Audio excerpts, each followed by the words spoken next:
September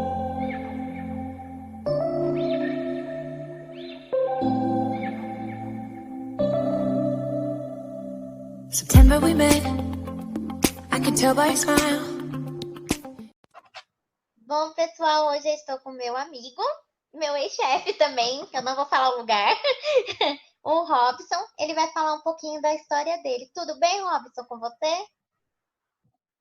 Oi, Bruna. Tudo bem, Bruna? Prazer estar aqui contigo e Prazer é todo compartilhar meu. aí com os seus seguidores um pouco da minha história e um pouco do assunto do PCD, né? Vendas de carros para pessoas com deficiência. Isso.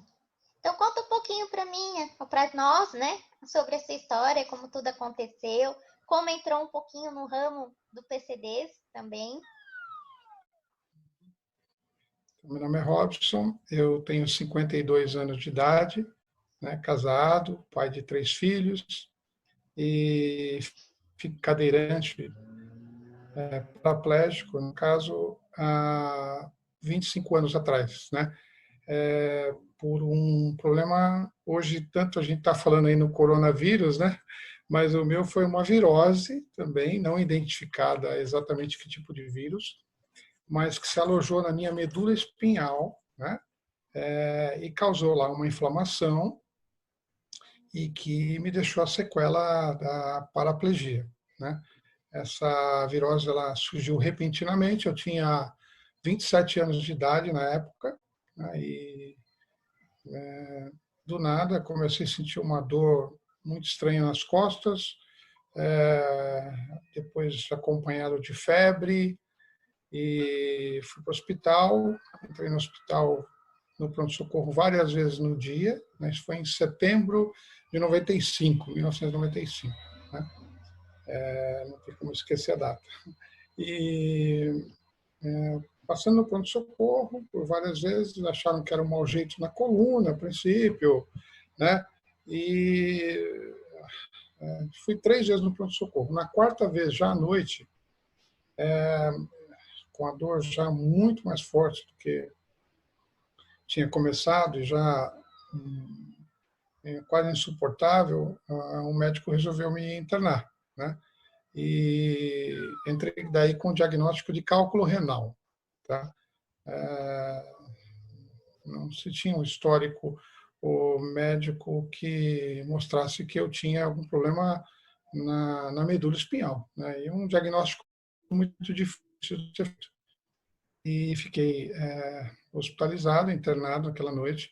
Tomei vários medicamentos para dor e a dor camuflou, vamos dizer assim, né? Mas entrei no hospital andando, apenas com a dor e febre, né?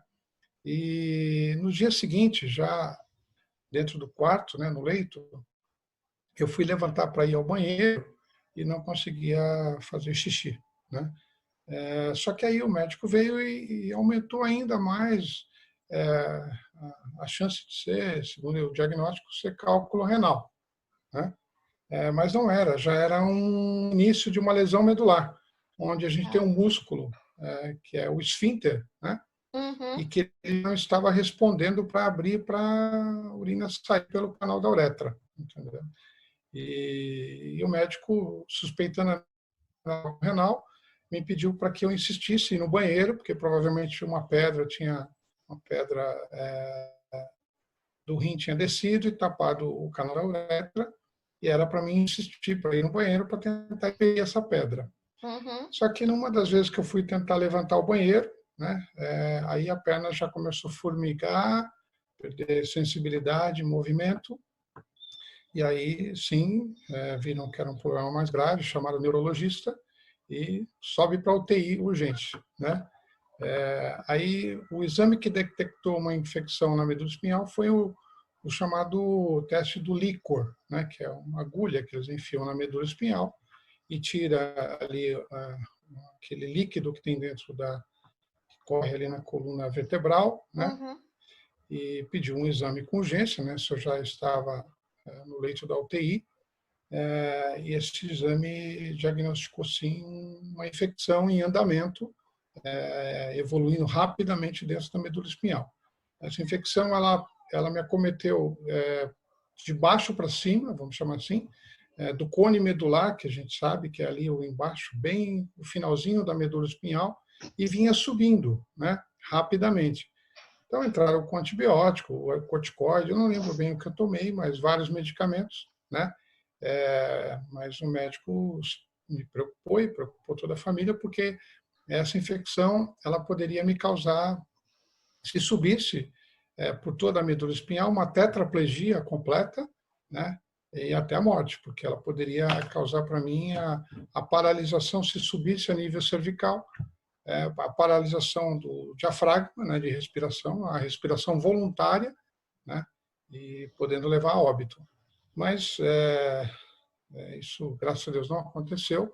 A infecção foi controlada, né, mas estragou boa parte da minha medula espinhal. Minha lesão medular, para quem conhece um pouco do que é medula espinhal, porque quando fala em medula, o pessoal se confunde bastante. A gente tem dois tipos de medula. A medula óssea, que é a medula que cria as defesas do organismo, não é essa que a gente fala em casos de deficiências, é acometido a medula espinhal, né, que é o nosso sistema nervoso central. Sim.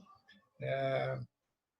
E eu tive várias lesões medulares que chegaram até nível torácico, né, altura do tórax, aqui, um pouco aqui dos mamilos, altura torácica T3, que é chamado, né? Isso foi o que diagnosticou depois da ressonância.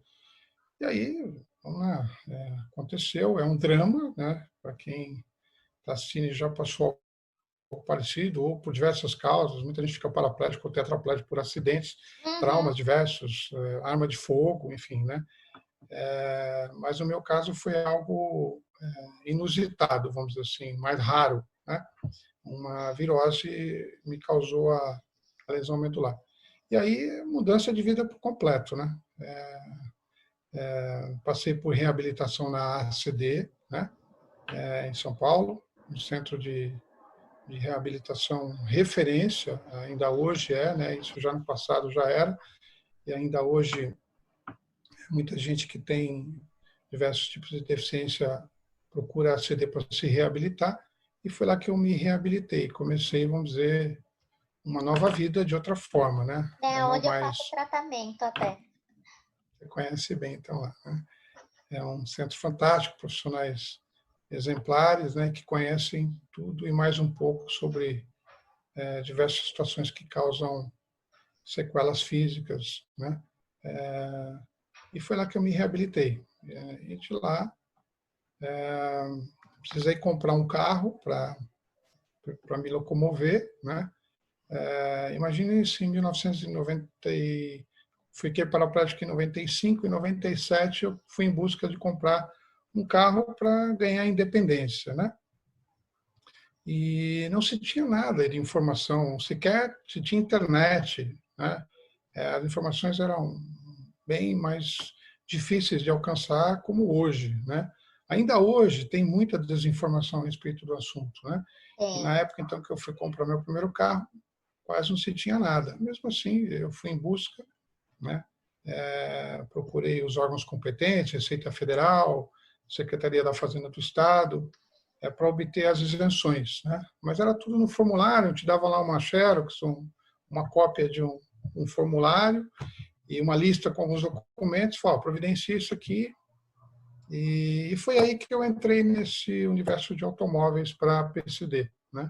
E comecei a me especializar nesse tipo de trabalho, né?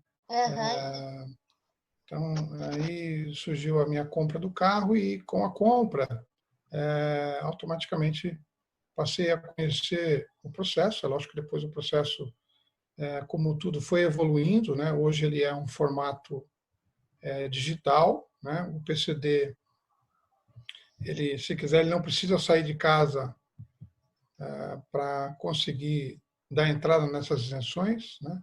Hoje, tanto a Receita Federal como a Secretaria da Fazenda informatizaram todos os sistemas. Então, você dá entrada hoje tudo com cópia digitalizada dos seus documentos. Então, evoluiu bastante, ficou bem mais prático. Cresceu muito, né, Robson? Também, a informação, ela, com a vinda, né, da internet e redes sociais, né? Hoje essa informação ela circula com muito mais rapidez e facilidade nos meios da sociedade, né? E as Uhum. pessoas, então, por diversas patologias, não só, é importante a gente aqui falar que não só um cadeirante ou uma pessoa que tem uma deficiência visível, vamos chamar assim, tenha direito à isenção, né? É um segmento que cresce e cresceu absurdamente porque vários níveis de perda de mobilidade, vamos chamar assim, né? Podem garantir o direito a uma pessoa comprar um carro com isenção de IPI, de ICMS, IPVA, aqui para a cidade de São Paulo, rodízio municipal, né? Sim. Mas para conseguir tem que comprovar que tem a perda de mobilidade. Vou dar um exemplo prático para quem está ouvindo poder entender melhor. Vamos dizer, uma pessoa que tenha uma artrite reumatoide, né? É uma doença que causa, né, problemas nas articulações, né? E mesmo que a pessoa ande, muitas vezes ela anda, ela atrofia certas partes do membro inferior, que são as pernas ou dos braços, e a pessoa perde mobilidade, né? Então essa pessoa ela tem o direito a conseguir um carro com isenção. Outro exemplo, uma pessoa tem um problema de coluna, uma hérnia de disco, mas não é todo tipo de hérnia de disco também. Muita gente, Sim. é importante deixar claro aqui, quer se aproveitar do benefício, né? Tem que ser um problema na coluna que cause perda de mobilidade. Alguns tipos de hérnia de disco mais avançadas provocam em algumas pessoas, vamos dar um exemplo, o formigamento da perna, né? A pessoa para dirigir um carro com câmbio manual, que é pisando na embreagem ou trocando marcha, ela já tem dificuldade, né? Ela, ela já sofre com a chamada perda de mobilidade, tá? Sim. E Aham. se tiver, então, caracterizado a perda de mobilidade, a pessoa passa por um processo de mudança, primeiro da carteira de habilitação, tá? Ela tem que, primeiramente, pegar os relatórios do médico dela, passar numa clínica credenciada ao Detran, né? E o médico do Detran atestando e verificando que realmente existe a perda de mobilidade, que configura realmente uma perda de mobilidade, ele vai mudar o prontuário, né? E, e dizer para essa pessoa que ela agora só vai poder dirigir carro automático, tá? Essa é a primeira parte, mas depois a pessoa ainda tem que passar por um exame prático, conhecido como banca especial examinadora, onde o Detran vai verificar que a pessoa continua apta para dirigir, mas, porém, um carro agora com câmbio automático. Tá? Uhum. Entendi. A maioria das pessoas fazem isso por autoescola, né? Mas dá também para fazer no particular, vamos dizer assim, direto no Detran, desde que a pessoa tenha já um carro automático, porque não dá para ela chegar lá com um carro câmbio comum, mecânico, para fazer o Uhum. exame prático. Né? Mas a maioria das pessoas preferem ir por autoescola porque o processo é um tanto burocrático e eu até recomendo que quem se interessar procure profissionais capacitados para facilitar a vida. Sim, verdade. Eu até ia falar isso agora. Qual seria o primeiro processo para começar uma isenção? Ou pra ter um carro lá, vai, com isenção. Aí você já respondeu, isso já tá ótimo. Então, primeiro tem que ser, Vai, tem que primeiro tirar a a gente habilitação e ir atrás primeiro dessa parte. foi emendando, né? O assunto é muito amplo e uma coisa já vai puxando a outra.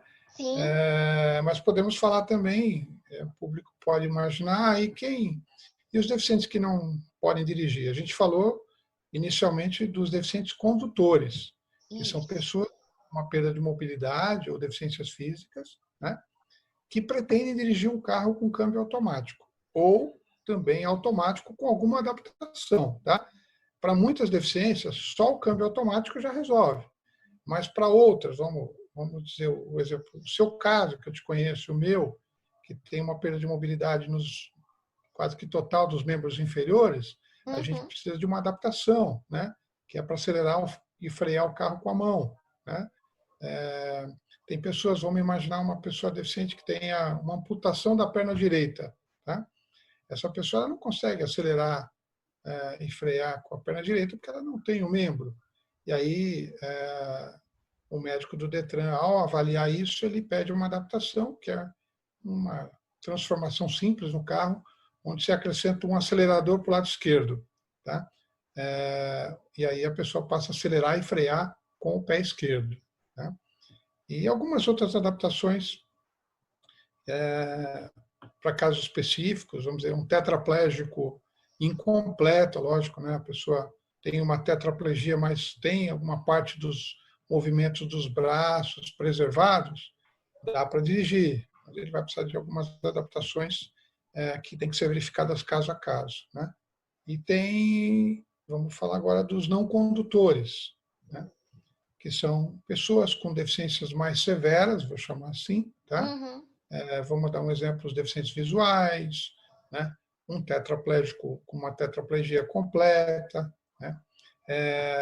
Deficiências intelectuais, vamos dar um exemplo, pais que têm filhos, mesmo que menores de idade, né? Com deficiências físicas ou intelectuais, também têm direito a poder comprar um carro, tá? Com isenção. Nesse caso, não vamos falar em Detran, não envolve nada relacionado à mudança da carteira, tá? Uhum. Porque no caso do não condutor, ele vai ter que passar para pegar um laudo médico que ateste a deficiência ou em um hospital credenciado ao Sistema Único de Saúde, que é o chamado SUS, né? Ou em clínicas do Detran, eles aceitam também, mas não tem que passar por aquela avaliação de mudança de CNH, porque ele nem tem CNH, tá? E a pessoa que vai dirigir, que é o responsável, ele tem uma carteira de habilitação comum, e isso vai bastar para ele, não precisa passar por um processo de mudança de carteira para dirigir carro automático. E nem vai precisar ser carro automático, tá? Para o não condutor. Tá. Se uma pessoa que tem uma deficiência mais severa quiser comprar um carro com isenção, nesse caso, para o não condutor, ele pode comprar um carro comum, que a gente fala, um carro sem ser necessário o câmbio automático. Tá, e essa isenção para o não condutor, Robson, entra todas as isenções, tipo IPI, ICMS, rodízio, ou não? Tem uma diferença? Entra assim, Bruna. No passado, não. Demorou isso alguns anos para ficar igual, né? A primeira isenção que foi reconhecida foi a federal, o IPI, tá? Para os não condutores. E depois o Estado, os estados demoraram alguns anos, depois de muita gente entrar com liminares na justiça, né? Vamos dizer, no aspecto jurídico, não existia o chamado princípio da igualdade, tá? Somente deficientes que dirigiam o seu carro tinham a isenção total. E depois de muita gente entrar com liminares na justiça, o CONFAS, Conselho de Política Fazendária, que rege a regra do ICMS, fez essa mudança na legislação. Então, hoje, um deficiente não condutor ele tem as mesmas isenções que um deficiente condutor, desde que o carro não custe mais de R$70 mil, tá, Bruna? Tem um limite É isso para que eu se ia comprar perguntar. carro. Se tinha um limite. Então, não. Limite é R$70 mil. 70 mil. Isso é ligado à isenção do Estado, tá? Que é o ICMS e o IPVA. Para IPI, por exemplo, se a pessoa, eu quero comprar um carro que custe mais de 70 mil, ele pode comprar com o que a gente chama de isenção parcial.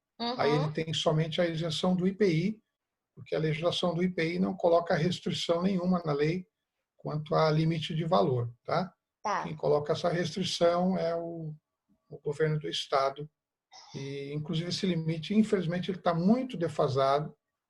Faz cerca de 10 para 11 anos já que não aumenta, tá? Desde 1997, acho que é, não, desculpa, 2007. 2007 veio essa questão do limite, né? A princípio começou com 60 mil, e aí em 2009 aumentaram para 70 mil. Você vê, começou o limite de valor em 2007 com 60 mil. 60 mil. Uhum. Em 2 anos, o governo criou um reajuste que foi para 70. Só que de 2009 em diante, quando aumentou de 60 para 70, não houve mais nenhum reajuste. Tá? Então, foram-se lá mais de 10 anos e o Estado mantém esse limite. Isso faz com que muitas pessoas hoje já estão tendo dificuldades para comprar carros com isenção, porque 70 mil, vamos dizer assim, para um carro automático, é um valor muito baixo. Tá? Então, o que está acontecendo hoje, as pessoas estão tendo que comprar carros mais básicos, carros que no popular a gente chama de pelados. Tá? Sim, Carro já sem rádio, sem roda. As montadoras, inclusive, vêm se adaptando em alguns formatos de alguns modelos e oferecendo esses carros que eles chamam de veículos para PCD, que são os veículos mais básicos. Tá? Então, já passou da hora do governo reajustar, até porque os 70 mil não é o valor já calculado a isenção. Tá? Os 70 mil, o limite, é o preço normal do carro, é o preço público sugerido. Tá? Então, se o carro custa 70.100 de tabela, ele já não vai ter isenção do ICMS nem de PVA. Tá? era isso que eu ia perguntar, se carro acima de 70 mil, não entra, o IPVA não entra como isenção. Não entra, não entra, não entra. Tá? O carro tem que custar até 69.999, por exemplo, tá? Para ele poder estar dentro da isenção do ICMS e do IPVA. Entendi. E tem o tempo, Robson, para trocar esse carro, por exemplo? Vamos supor, comprei um agora. Aí tem que eu andei pesquisando que estava querendo aumentar para 4 anos. É verdade isso ou não? É verdade. Alguns estados já aumentou. A regra de exceção partiu pelo estado de São Paulo. O nosso governador atual, ele não acatou essa decisão do CONFAS, tá? Que mudou o ano passado, inclusive essa questão para comprar carros com isenção do ICMS a cada 4 anos. Tá? Mas São Paulo ele não decretou isso. Tá? Então, para quem mora no estado de São Paulo, ainda vale os 2 anos. Mas para outros estados, vou dar um exemplo, Rio de Janeiro, Minas Gerais, quem é desses estados, se comprar um carro hoje com isenção do ICMS, ele tem que ficar com o carro pelo menos 4 anos no nome dele, tá? Sem poder vender. Se ele vender antes, ele tem que recolher o imposto que ele foi isento, com juros e correção. Tá? Então, para outros estados, sim, mudou já para 4 anos. Para o estado de São Paulo, o nosso governador atual não decretou isso, então, por aqui ainda vale os 2 anos. Tá, e, por exemplo, esses 2 anos, é obrigado a trocar o carro ou renovar a isenção ou não? Não. Vamos dizer, é o tempo mínimo. Tá? Vamos dizer que você comprou um carro hoje e daqui 2 anos você não esteja em condições financeiras de trocar. Ok. Você habilitou para você trocar se você quiser. Tá? Mas se você não trocar, a isenção ela continua valendo, né? Pelo tempo que você ficar com o carro. Entendi. Deixa eu ver se eu lembrar mais de pergunta. Então, as isenções são, para o pessoal saber, é o IPI, o ICMS... Vamos dar as alíquotas para o pessoal ter uma noção, que é o desconto. Tá? O IPI hoje ele é responsável por uma alíquota de 10% nos carros de motor até 2.0, tá? Menos com exceção dos carros 1.000 cilindradas. Tá? Hoje está nascendo uma geração aí de carros 1.000 cilindradas, que é 1.0 turbo. O carro 1.000 cilindradas, o IPI é menor, gente. O IPI é só de 7% alíquota. Tá? Essa diferenciação existe por conta de um acordo das montadoras com o governo. Isso surgiu na década de 90, quando surgiu o carro popular, o carro 1.000 cilindradas. Tá? E que para esse carro ser mais barato, o governo, em acordo com as montadoras, taxou esse carro de um IPI menor. Tá? Então, saibam que se a pessoa comprar um carro 1.0, ela vai ter um desconto menor, só de 7% de IPI. Tá? Se o carro for 1.3, 1.4, 1.6, 1.8, até 2.0, o IPI é de 10% a alíquota. Tá?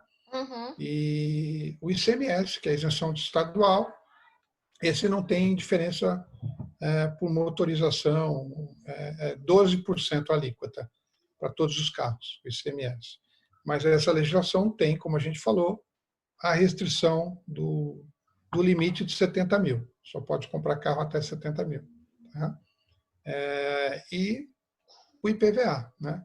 Que também a pessoa é isenta desde que o carro não ultrapasse o valor de 70 mil reais. Tá? E o IPVA é responsável por 4% de desconto. Ok? É importante a gente aqui, Bruna, falar, aí fora na sociedade, é uma informação muito comum que chega para muita gente. Eu tenho 40% de desconto, né? Até 30% de desconto. Há Uhum. algumas, como pode ser assim, algumas propagandas de alguns profissionais que eu não chamo de bons profissionais, a fim de criar uma chamada forte para alguns clientes, colocando um desconto, né, numa propaganda acima daquilo que é real. Tá? O real é 10% de IPI, ok? Para a maioria dos carros, com exceção dos carros 1000, que eu falei que é 7, e Uhum. 12% de ICMS. Se a gente somar esses dois impostos, dá 23%, 22%, 10% de IPI, 12% de ICMS, 22%, e os 4% de IPVA. Mas olha o que o pessoal faz. O IPVA, os 4%, ele não pode ser somado como desconto, tá? Sobre o carro. O IPVA ele é um desconto que você tem separadamente. Quando você vai licenciar o carro, é que você não vai pagar IPVA. Mas muita gente pega o IPI, o ICMS, que é 10, 12 e mais 4 de IPVA, soma tudo e arredonda ainda para mais. Tá?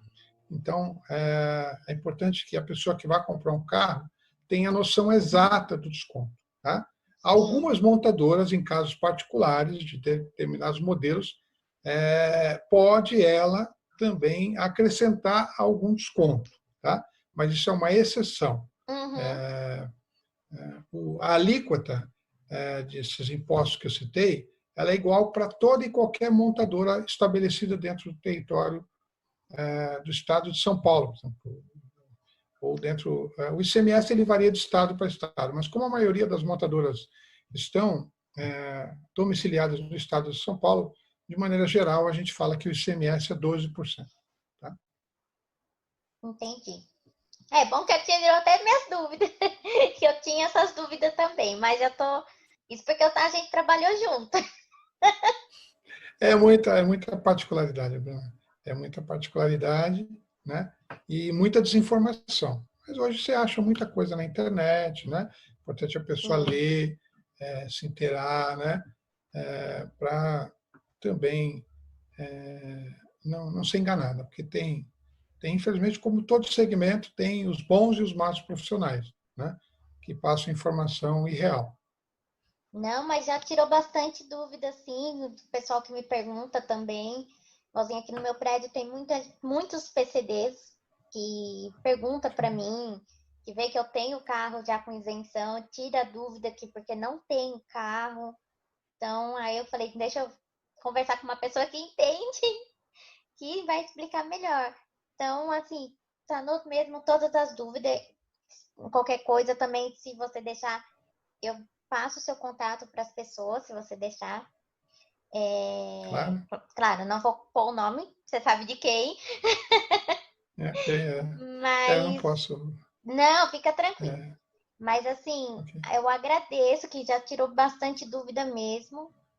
Que assim, é as dúvidas que mais os clientes procuram, né, Robson? São essas que você Ok. acabou de dizer tudo. Porque é bem Passa amplo. meu contato celular que você tem, que é o meu pessoal, tá? Sim, E aí eu respondo pelo WhatsApp, ou, né, as dúvidas que surgirem, a gente tenta ajudar os amigos aí que querem buscar a compra de um carro, de um veículo PCD. sim, não. E você, aquilo que eu já cansei uma vez já de falar, falei para você. Você é um exemplo. Um exemplo assim, eu tirei minha carta graças a você, que foi um exemplo lá dentro da onde trabalhamos. Então foi um exemplo Ok. para mim. Então você é um guerreiro também. Então eu assim, estou muito orgulhosa por você participar do meu canal. Imagina, Bruna, podendo ajudar, meu lema é sempre, né? E a gente precisa, hoje, no mundo, compartilhar coisas boas, né? E esse assunto do carro, na vida de muitas pessoas com deficiência, como foi na sua vida, na minha vida, é um divisor de águas, né? O carro trouxe para mim, como eu tenho certeza trouxe para você, uma palavra-chave para nós, que é a independência. Tá? Sim, O que mais me incomodava quando eu fiquei paraplégico no início da minha nova vida, vou chamar assim, como cadeirante, né? Porque eu vejo a minha vida até os 27 anos como uma pessoa andante, que tinha uma independência total, né? Fazia várias coisas e, de repente, tendo que seguir numa vida pela frente, era jovem, mas em cima de uma cadeira de rodas. Mas eu pus na minha mente que eu tinha que aceitar essa nova condição, e essa é uma palavra-chave para você tocar a sua vida com qualidade de vida e tocar em frente, a palavra aceitação e se adaptar, né? E isso, para mim, ficou muito claro depois do primeiro ano que eu estava paraplégico. E o carro me trouxe, nossa, muita coisa, muitas portas se abriram quando eu passei a poder me locomover, né? Novamente.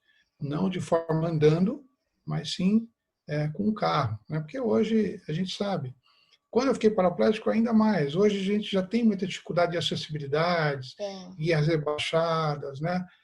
Escadas. Melhorou bastante, eu te falo, nesses 25 anos que eu sou paraplégico. Mas ainda temos muito a evoluir, né? Tem. Muita coisa a fazer em relação à estrutura no Brasil de acessibilidade para a pessoa com deficiência. Então, o carro traz, realmente, é uma ferramenta, é importantíssima, tá? Para quem, de repente, vai estar nos ouvindo e fica em casa lá, deprimido, eu não consigo fazer mais nada, porque rola isso no começo, a gente sabe, né? O mundo cai na cabeça, né? Diante de uma situação tão difícil quanto ser acometido por uma sequela física, né? Verdade. Ou ter nascido, de repente, com uma sequela física. Mas a vida está aí, o mundo está aí para a gente viver, né? Então, o que eu quero dar aqui em relação a depoimento vamos viver com as ferramentas que hoje a gente tem e que estão aí à disposição, mas temos que buscar também, não dá para ficar sentado esperando, né? É isso. Verdade, Robson. Eu agradeço já ter tomado esse tempinho seu. Agradeço de Imagina, coração, tá? Por você ter participado. Obrigada mesmo muito. E assim que passar essa fase que a gente tá passando, eu vou lá ver todo você mundo em casa. também, dar um abraço. E Legal, sempre Bruno, na vai luta, sim. a gente tem que lutar, né? É isso aí. É uma luta diária, né? E a vida é assim. Eu vejo que nada é fácil, né? Mas a gente tem que ser guerreiro, tem que estar disposto, né? E buscar os nossos objetivos aí. Verdade. Verdade, Robson. E ter fé, né? Muito, muita fé. Tá bom, eu agradeço mesmo. E divulga pra mim meu canal lá também. Pra todo Pode mundo. deixar, vou compartilhar. Vou compartilhar. Tá bom, Robson, brigadão, tá? Fique com Deus. Nada, Manda um Bruno. beijo pra toda da sua família, tá? Pra você também. Obrigado. E qualquer Obrigado. dúvida, eu passo o seu contato pro pessoal também. Estou à disposição. Foi um Tá prazer, bom? Bruna. Prazer Beijo foi para você, meu. tá? Tá bom. Sucesso. Saúde Obrigada. para todos. Beijo. Tchau. Tchau.